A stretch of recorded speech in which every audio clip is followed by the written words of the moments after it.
നമസ്കാരം. Jose John view എന്ന എൻ്റെ ഈ ചാനലിലേക്ക് സ്വാഗതം.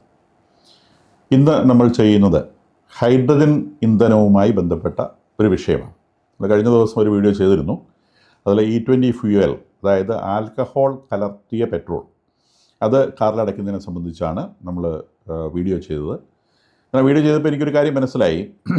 സ്വന്തം കാറിലടിക്കുന്നത് E20 പെട്രോളാണ് എന്നുള്ള കാര്യം ബഹുഭൂരിഭാഗവും കാർ ഉടമസ്ഥർക്ക് അല്ലെങ്കിൽ പെട്രോൾ വാഹന ഉടമസ്ഥർക്ക് അറിയില്ല എന്നൊരു സത്യം നിലനിൽക്കുന്നു. എല്ലാവരുടെ കാറിലും അടിക്കുന്നത് E20 പെട്രോളാണ്. ഇപ്പം നമ്മളുടെ മാർക്കറ്റിൽ E20 പെട്രോൾ മാത്രമേ അവൈലബിൾ ആയിട്ടുള്ളൂ. പക്ഷേ ഇന്ധനം ഉപയോഗിക്കുന്ന പലർക്കും അത് അറിയത്തില്ല. അതിനെ സംബന്ധിച്ചായിരുന്നു ഇതിന് മുൻപിലത്തെ ഒരു വീഡിയോ നമ്മൾ ചെയ്തത്. ഇനിയിപ്പം അടുത്ത ജനറേഷൻ ഓഫ് ഫ്യൂവലിലേക്ക് ഇത് പോവുകയാണ്. ഇപ്പം നേരിടുന്ന ഏറ്റവും ഗൗരവതരമായ പ്രശ്നങ്ങളിലൊന്ന് അന്തരീക്ഷ മലിനീകരണം എന്നുള്ളതാണ്.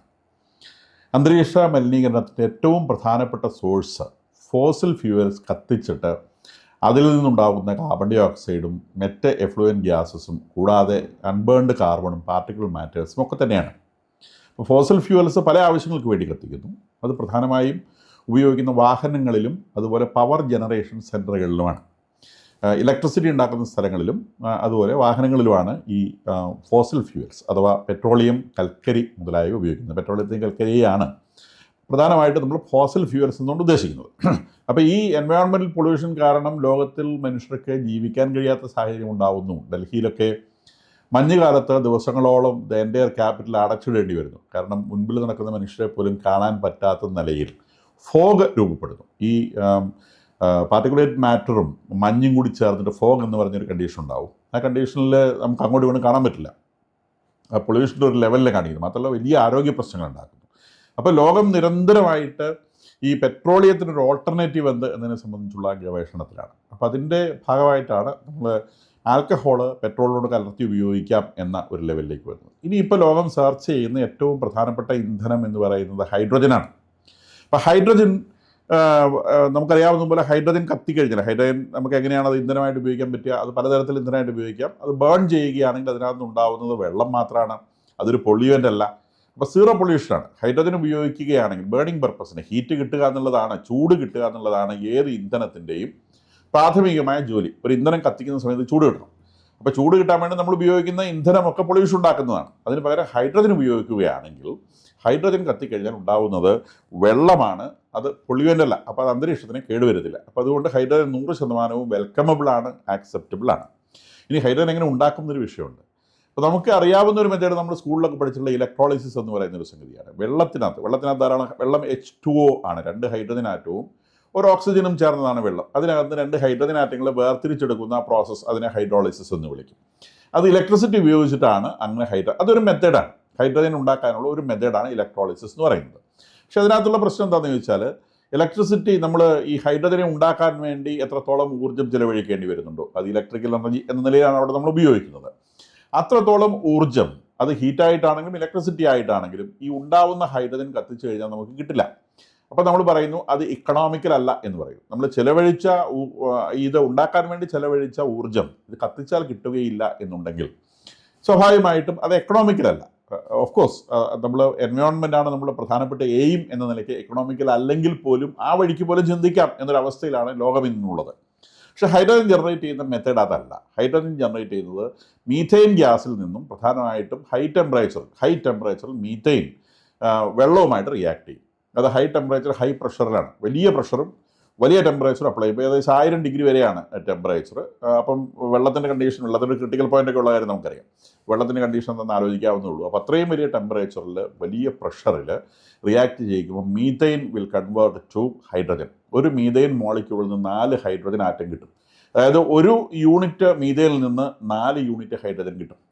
അപ്പോൾ ഇത് ആണ് ഇന്ന് ലോകത്ത് പ്രധാനമായിട്ടും ഹൈഡ്രജൻ ഉണ്ടാക്കാൻ വേണ്ടി അല്ലെങ്കിൽ ഇൻഡസ്ട്രിയൽ പർപ്പസിന് വേണ്ടി ഹൈഡ്രജൻ ഉണ്ടാക്കാൻ വേണ്ടി ഉപയോഗിക്കുന്ന മെത്തേഡ്.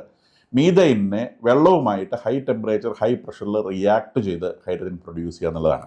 ഇവിടെ മീഥെയിൻ മാത്രമല്ല, നാച്ചുറൽ ഗ്യാസ് എന്ന് നമ്മൾ വിളിക്കുന്നതിനകത്ത് മീഥെയിനും ഈഥെയിനും പ്രൊപ്പൈനും ഒക്കെ ഉണ്ട്. ഈ ഗ്യാസുകളൊക്കെ തന്നെയും ഈ തരത്തിൽ ഹൈഡ്രജനാക്കി മാറ്റാവുന്നതാണ്. അതിൻ്റെ ബൈ പ്രോഡക്റ്റായിട്ട് കാർബൺ ഡൈ ഓക്സൈഡ് ഉണ്ടാവും. പക്ഷേ പെട്രോളിയം കത്തിക്കുന്ന സമയത്തുണ്ടാകുന്ന കാർബൺ ഡൈ ഓക്സൈഡിൻ്റെ അളവുമായി തട്ടിച്ച് നോക്കുമ്പോൾ തുച്ഛമാണ് എന്ന് മനസ്സിലാക്കാം. ഇനി ഈവൻ നമ്മളുടെ പെട്രോളിയം സാധനങ്ങൾ പോലും ഇപ്പോഴത്തെ പെട്രോൾ ആയിക്കോട്ടെ, ഡീസൽ ആയിക്കോട്ടെ, ഇതൊക്കെ വേണമെങ്കിൽ ഹൈഡ്രജൻ ജനറേഷന് വേണ്ടി ഈ സ്റ്റീം റിയാക്ഷൻ വഴി ഉപയോഗിക്കാവുന്നതാണ്. നമ്മൾ നാച്ചുറൽ ഓയിലുകൾ ഉപയോഗിക്കാം, വെളിച്ചെണ്ണയും പാം ഓയിലും ഒക്കെ ഉപയോഗിക്കാം. അതിനെ കഴിഞ്ഞ് ഏറ്റവും ചീപ്പസ്റ്റ് ആയിട്ടുള്ള ഒരു മെത്തേഡ് എന്ന് പറയുന്നത് ബയോഗ്യാസ് എന്ന് പറയുന്ന സംഗതിയാണ്. നമ്മൾ വേസ്റ്റിൽ നിന്ന് നമ്മൾ വീടുകളിലൊക്കെ ബയോഗ്യാസ് ജനറേറ്റ് ചെയ്യുന്നറിയും. ആ ബയോഗ്യാസിനകത്തും പ്രധാനമായിട്ടുള്ളത് മീഥൈനാണ്. അങ്ങനെ ഉൽപ്പാദിപ്പിക്കപ്പെടുന്ന മീഥൈനിൽ നിന്നും ഹൈഡ്രജൻ ജനറേറ്റ് ചെയ്യാം. അപ്പം ഹൈഡ്രജനെ വളരെ ഗൗരവമുള്ള ഒരു ഓൾട്ടർനേറ്റീവായിട്ട് ഇന്ന് ലോകം കാണുന്നു. അമേരിക്കയിലൊക്കെ ഹൈഡ്രജൻ ഉപയോഗിച്ച് ഓടുന്ന വാഹനങ്ങളുണ്ട്. അപ്പോൾ നമ്മളെ സംബന്ധിച്ച് ഇത് പെട്ടെന്നൊരു ചോദ്യമായി വരുന്നത്, കൊച്ചിയിൽ ഈ കഴിഞ്ഞ ദിവസങ്ങളിൽ ഒരു ഹൈഡ്രജൻ റീഫ്യൂവലിംഗ് സ്റ്റേഷൻ തുടങ്ങി. നമ്മൾ പെട്രോൾ പമ്പ് പോലെ തന്നെ ഒരു പമ്പ്, ഹൈഡ്രജൻ റീഫ്യൂവൽ ചെയ്യുന്ന ഒരു പമ്പ്. ആ പമ്പ് ഉദ്ദേശിച്ചിട്ടുള്ളത് അവിടെ സിയാലിൻ്റെ, അതായത് അവിടുത്തെ എയർപോർട്ടിൻ്റെ, നെടുമ്പാശ്ശേരി എയർപോർട്ടിൻ്റെ ബസ്സുകൾ ഓപ്പറേറ്റ് ചെയ്യുന്ന ഹൈഡ്രജനിലാണ്. അപ്പോൾ അത് റീഫ്യൂൽ ചെയ്യാൻ വേണ്ടിയിട്ടാണ് ഭാരത് പെട്രോളിയം കോർപ്പറേഷൻ ഈ ഒരു റീഫ്യൂവലിംഗ് സ്റ്റേഷൻ സ്റ്റാർട്ട് ചെയ്തിട്ടുള്ളത്. അതൊരു തുടക്കം മാത്രമാണ്, അത് പിന്നീട് വ്യാപിക്കും. അപ്പം ഡൽഹിയിൽ 2028 ശേഷം ഇലക്ട്രിക്കൽ സ്കൂട്ടറുകളല്ലാതെ, ഇലക്ട്രിക്കൽ ടൂ വീലേഴ്സ് അല്ലാതെ വേറെ ടൂ വീലേഴ്സ് ഉപയോഗിക്കാൻ അനുവദിക്കുകയില്ല എന്നൊരു ഉത്തരവും ഈ ദിവസങ്ങളിൽ പുറത്തിറങ്ങിയിട്ടുണ്ട്. അപ്പോൾ ഡൽഹിയിലാണ് ഏറ്റവും വലിയ ചേഞ്ചസ് വരുന്നത്. കാരണം നമ്മുടെ രാജ്യത്ത് ഏറ്റവും കൂടുതൽ പൊള്യൂട്ടഡ് ആയിട്ടുള്ള സിറ്റി ഡൽഹിയാണ്, ലോകത്തിൽ തന്നെ ഏറ്റവും പൊള്യൂട്ടഡ് ആയിട്ടുള്ള സിറ്റി ഡൽഹിയാണ്. അപ്പോൾ ഡൽഹി ഇതിൻ്റെ ഒരു ക്യൂർ നിശ്ചയമായിട്ടും അർഹിക്കുന്നുണ്ട്. അപ്പോൾ അതിൻ്റെ ഭാഗമായിട്ടാണ്. അപ്പോൾ ഇതേ ഹൈഡ്രജൻ തന്നെ ഇലക്ട്രിക്കൽ ജനറേഷൻ ഉപയോഗിക്കാം. ഇത് കാറുകൾ, ഇതിൻ്റെ കലോറിഫിക് വാല്യൂ എങ്ങനെയാണ്? ഇത് ഒരു ഫ്യൂവൽ എന്ന നിലയിൽ ഇത് നല്ല കലോറിഫിക്, തീർച്ചയായിട്ടും വലിയ കലോറിഫിക് വാല്യൂ ആണ് ഹൈഡ്രജൻ ഉള്ളത്. മറ്റേ ഫ്യൂവൽസ് ഒക്കെ വെച്ച് നോക്കുമ്പോൾ അതിൻ്റെ 10 ഇരട്ടിയോ 20 ഇരട്ടിയോ കലോറിഫിക് വാല്യൂ ഹൈഡ്രജനുണ്ട്. പക്ഷേ അത് വെയിറ്റ് വൈസാണ്, തൂക്കെടുത്ത് നോക്കും. 1 കിലോ ഹൈഡ്രജനിൽ നിന്ന് ജനറേറ്റ് ചെയ്യാൻ കഴിയുന്ന കലോറീസ് ഓഫ് എനർജി എന്ന് പറയുന്നത് 1 കിലോ പെട്രോളിൽ നിന്നോ 1 കിലോ മെഥനോളിൽ നിന്നോ എത്തനോളിൽ നിന്നോ ഒക്കെ പ്രൊഡ്യൂസ് ചെയ്യുന്ന എനർജിയേക്കാൾ വളരെ കൂടുതലാണ്. പക്ഷേ വോളിയം വൈസ് നോക്കുമ്പം ഹൈഡ്രജൻ്റെ കലോറിഫിക് വാല്യൂ വളരെ കുറവാണ്. കാരണം ഹൈഡ്രജൻ നമുക്ക് കംപ്രസ് ചെയ്യാൻ വലിയ ബുദ്ധിമുട്ടുള്ളൊരു സാധനമാണ്. അപ്പോൾ ഈ ഹൈഡ്രജൻ ഉണ്ടാക്കുന്ന സമയത്ത് നമ്മൾ ഫേസ് ചെയ്യുന്ന ഏറ്റവും വലിയൊരു പ്രോബ്ലം എങ്ങനെ ഇത് ക്യാരി ചെയ്യും എന്നുള്ളതാണ്.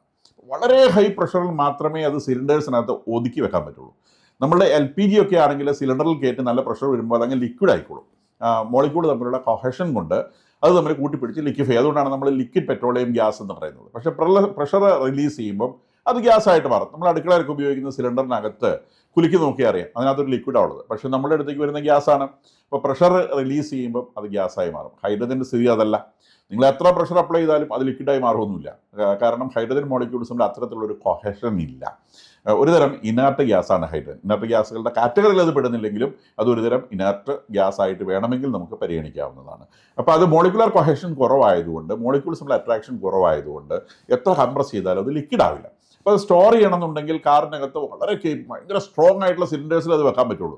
അപ്പോൾ കൊച്ചു സിലിണ്ടറുകളിൽ കാറിനകത്ത് പ്ലേസ് ചെയ്യുക എന്നുള്ളതാണ് സാധാരണഗതിയിൽ അഡോപ്റ്റ് ചെയ്യുന്ന ഒരു മെത്തേഡ്. ഇത് പ്രൊഡ്യൂസ് ചെയ്തിട്ടുള്ള കമ്പനികളൊക്കെ അഡോപ്റ്റ് ചെയ്യുന്നൊരു മെത്തേഡ്. ഒരു പക്ഷേ അതിനേക്കാൾ സേഫർ ആയിട്ടുള്ളത് ഹൈഡ്രജൻ കത്തിച്ച് ഇലക്ട്രിസിറ്റി ഉണ്ടാക്കി, മീൻസ് വലിയ ഇലക്ട്രിക്കൽ സ്റ്റേഷനുകളിൽ, വലിയ ഇലക്ട്രിക്കൽ ജനറേഷൻ സെൻറ്ററുകളിൽ ഹൈഡ്രജൻ കത്തിച്ച് അതിനെ ഇലക്ട്രിസിറ്റി ആക്കി മാറ്റി അതിനെ കാറുകളിൽ ബാറ്ററി റീചാർജ് ചെയ്യാൻ ഉപയോഗിക്കുന്നതാണ് ഒരു പക്ഷേ അതിനേക്കാൾ കൂടുതൽ നല്ല മെത്തേഡ് എന്നാണ് എനിക്ക് തോന്നുന്നത്. അപ്പം ഓഫ് കോഴ്സ് പല സ്റ്റേജുകൾ കടന്നു വരുമ്പം അതിൻ്റെ കലോറിഫിക് വാല്യൂവിൽ അല്ലെങ്കിൽ അതിൻ്റെ എനർജി ഔട്ട്പുട്ടിൽ ചെറിയ കുറവ് വരുന്നുള്ളത് നേരാണ്. കാരണം ഓരോന്നോരോന്ന് കൺവേർട്ട് ചെയ്ത് വരുന്ന സമയത്ത് കുറച്ച് എനർജി ആ വഴിക്ക് നഷ്ടപ്പെടും. നേരിട്ട് കത്തിക്കുന്ന സമയത്തുള്ള എനർജി നമ്മൾ ഇലക്ട്രിസിറ്റി ആക്കി മാറ്റി ബാറ്ററി ചാർജ് ചെയ്ത് ഉപയോഗിക്കുമ്പോൾ കിട്ടുകയില്ല. കുറച്ച് ഓരോ സ്ഥലത്തും ഓരോ സ്റ്റെപ്പിലും കുറേ എനർജി നഷ്ടപ്പെടും. എങ്കിൽ പോലും കാറിനകത്ത് ഇത്തരം സിലിണ്ടറുകൾ വെക്കുന്നതിൻ്റെ ഒരു സെക്യൂരിറ്റി പ്രശ്നമുണ്ട്. രണ്ടാമത് വലിയ വിലയായിരിക്കും. ഈ സിലിണ്ടേഴ്സ് ഇത്രയും വലിയ കേപ്പബിലിറ്റി ഉള്ള, ഇത്രയും പ്രഷർ വിസ്റ്റാൻഡ് ചെയ്യാൻ ശേഷിയുള്ള സിലിണ്ടറുകളായതുകൊണ്ട് കാറിന് വലിയ വിലയായിരിക്കും.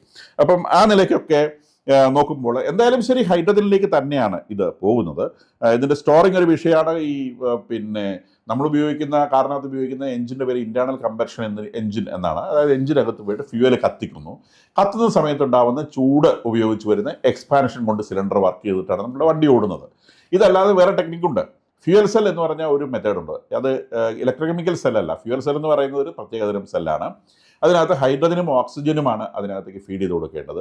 അങ്ങനെ ഫ്യൂവൽ സെൽ ജനറേറ്റഡ് ആയിട്ടുള്ള കാറുകളും വിപണിയിൽ എത്തിക്കൊണ്ടിരിക്കുന്നുണ്ട്. അത് വളരെ എക്കണോമിക്കലായിട്ടുള്ള സംഗതിയാണ്. ബേൺ ചെയ്യുന്നതിനേക്കാളൊക്കെ വളരെ കൂടുതൽ എക്കണോമിക്കലാണ് ഫ്യൂവൽ സെൽ എന്ന് പറയുന്നത്. നേരിട്ട് ഇലക്ട്രിസിറ്റിയിലേക്ക് കടക്കുന്നതാണ്. അതിനിടയിൽ എഫിഷ്യൻസി 100%.